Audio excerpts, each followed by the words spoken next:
천안함의 첫 공식 입장을 한번 볼까요? 네. 함선 침몰 원인을 규명할 수 없게 되자 요즘에는 어떻게 하나 발생한 불상사를 우리와 연계시켜보려고 어리석게 획책하고 있다. 외부 폭발이 틀림없이 어뢰에 의하여 일어났으며 그 어뢰는 우리 잠수정이나 반잠수정에 의하여 발사되었을 가능성이 크다는 북활윤서를 날조하여 유포시키고 있다.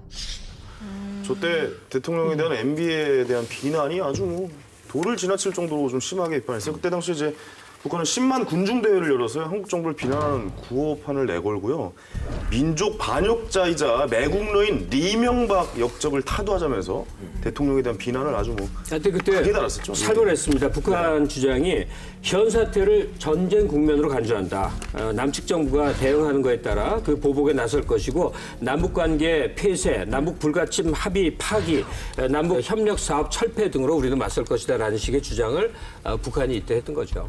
네, 북한이 이렇듯 전쟁도 불사하겠다고 나왔으니 당시 현 정부의 안보 태세를 묻는 질문에 국민 10명 중 8명이 국가의 안보 불안을 느낀다고 답했을 정도로 국민들이 굉장히 두려움이 컸는데요. 당시 천안함 참사가 남북 관계에 미친 영향이 참 대단했죠, 그때 당시에. 네, MB는 524 조치를 내리면서 강력하게 대응합니다. 이게 지금 아직까지도 유효한 내용인데요. 그 내용을 보면은 북한 선박의 남측 해역 운항을 전면 풀어, 남북 교역 중단, 국민의 방북 불어, 대북 지원 사업의 원칙적 보류 등을 담고 있습니다. 한마디로 정부와 협의를 거치지 않으면 대북 지원을 할 수 없게 만든 건데요. 이때부터 남북 관계의 경색이 시작돼서 지금까지도 524 조치가 해제되지 않고 있습니다. 이게 천안함 북침이 이게 굉장히 무서운 게요. 이게 전쟁으로 안 갔길 천만 다행이지. 네. 그렇죠. 전쟁으로 갈 수 있는 상황이었어요. 만약에 미국에서 미국 군함이 어느 다른 나라한테 맞아가지고 46명의 장병이 숨졌다. 그건 바로 그 나라 박살냅니다.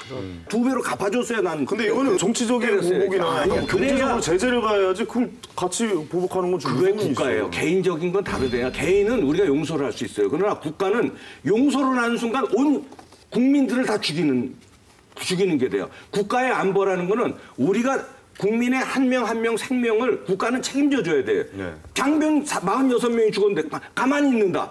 그러면 460명 죽어도 가만히 있게 돼요. 그러다 전쟁이 나면 더 많은 사람이 이제 죽고 응징을 더 많은 했어야 사람이 돼요. 죽을 텐데. 그럼 전쟁이 어쩔 수 없는 거죠. 그렇게 되면 전쟁이 나야 되는 거예요. 그럼. 근데 진짜 2010년도에는 진짜 불안했던 것 같아요. 3월에 천안함 이렇게 사건이 있었고 11월 달에 또 연평도에서 또 사건이 있었잖아요. 그래서 이 도발이 정말 현실적으로 다가오는 도발로 느껴져서 얼마나 불에 타고 있어. 사진 보면. 근데 얼마나 무서웠나 이남이 몰라요. 터졌는데. 그런데 전쟁 가능성을 상시적으로 노출하는 정권일수록 믿을 수가 없고 국민들이 불안해하는 정부란 얘기예요. 그런데 이명박 정부에서 그걸 너무나 몸에 보여준 거예요. 그러니까 국민들이 너무나 걱정이 되는 거죠.